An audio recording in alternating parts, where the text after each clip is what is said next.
It is 6:50 here this Monday. Your Sunrise Smart Start with our top stories before you head out. We're following breaking updates. A false call overnight for a shooting at Strong Memorial ends with a man inside the hospital detained. Aron Spitzer is live there with more that we're hearing from RPD. Aron.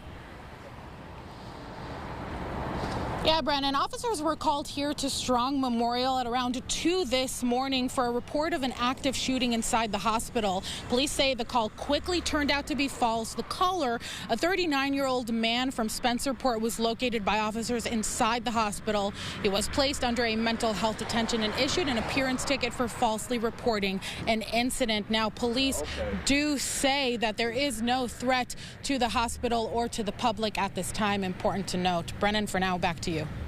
Aron, thank you. There live for us at Strong this Monday morning. More breaking headlines. A 25-year-old man is recovering after a stabbing here in the city. That scene, North Clinton Avenue and St. Paul Street, closed for a while last night as police were there investigating. The man did make it to the hospital. He is expected to make a recovery.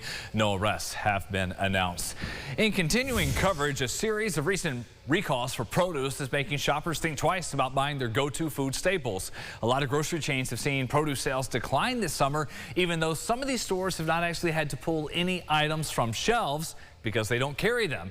Nutrition specialists say the hesitation from customers buying produce, no matter the brand, can have a big impact well beyond the store. They tell us on average, roughly 90% of the U.S. population does not meet the daily recommendations for consumption of vegetables, so these outbreaks can erode that limited trust in the food supply, and in this case, veggies.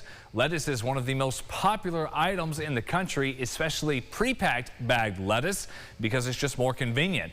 And the rise in distrust can cause even more people not to consume as many vegetables. And that can trickle down to other vegetables, particularly bagged vegetables like maybe spinach, other things that are maybe viewed as processed and packaged in a similar way. The risk may be even greater for families already going through food insecurity, as they may simply eliminate vegetables from their shopping carts for the time being. Shoppers looking for another option can consider frozen or canned fruits and veggies. For SNAP recipients, check where SNAP dollars can be matched at participating farmers markets and retailers. Going inside the huddle, Josh Allen said Saturday he was pretty angry when he learned of the news of Ed Oliver's son was leaked over the weekend and his son's death. Many on social media agree with how this was handled. Rachel Liebert and Thad Brown spoke on the Bills Game Day recap about the ethics in journalism that surrounded the family tragedy for Oliver.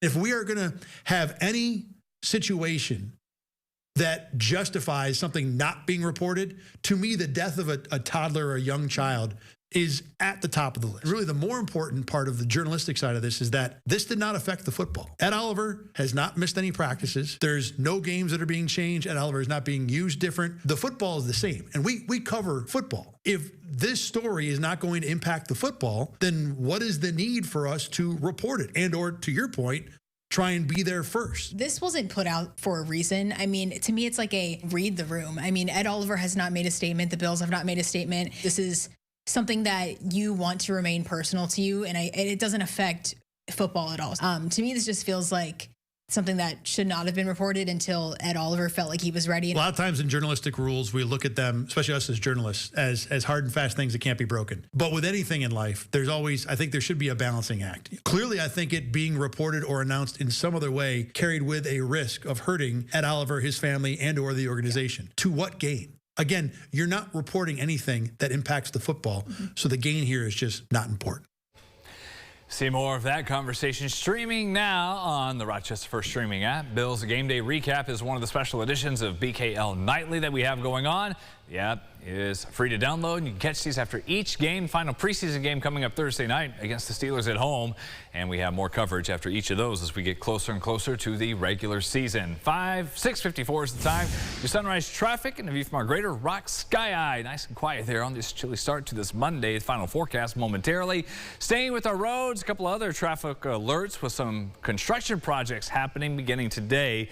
Route 14 from Snell Road in Geneva to the Yates County line, that'll be cut down to one lane, alternating flows of traffic for a pavement project happening daily 6 a.m. to 6 p.m. except Sunday through September 11th. Route 332 from North Street to Lakeshore Drive in Canandaigua also going to one lane overnight from 7 to 6.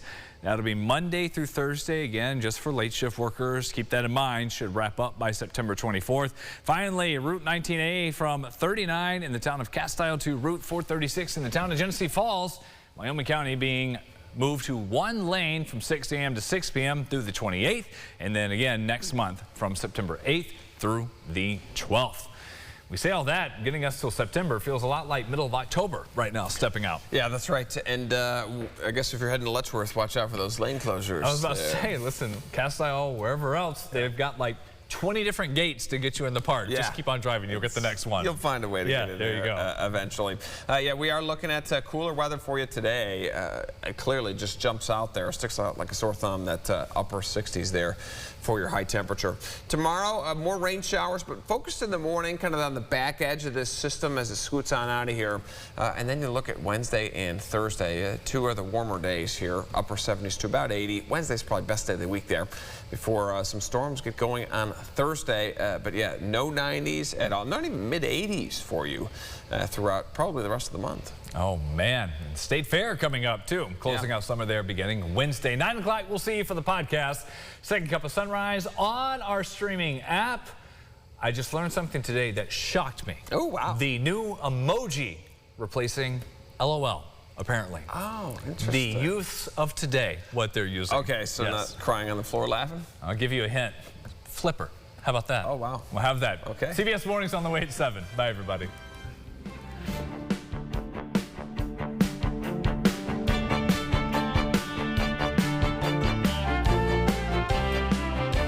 Follow News 8 wherever you are on RochesterFirst.com, Facebook, X, and on our app for news and weather.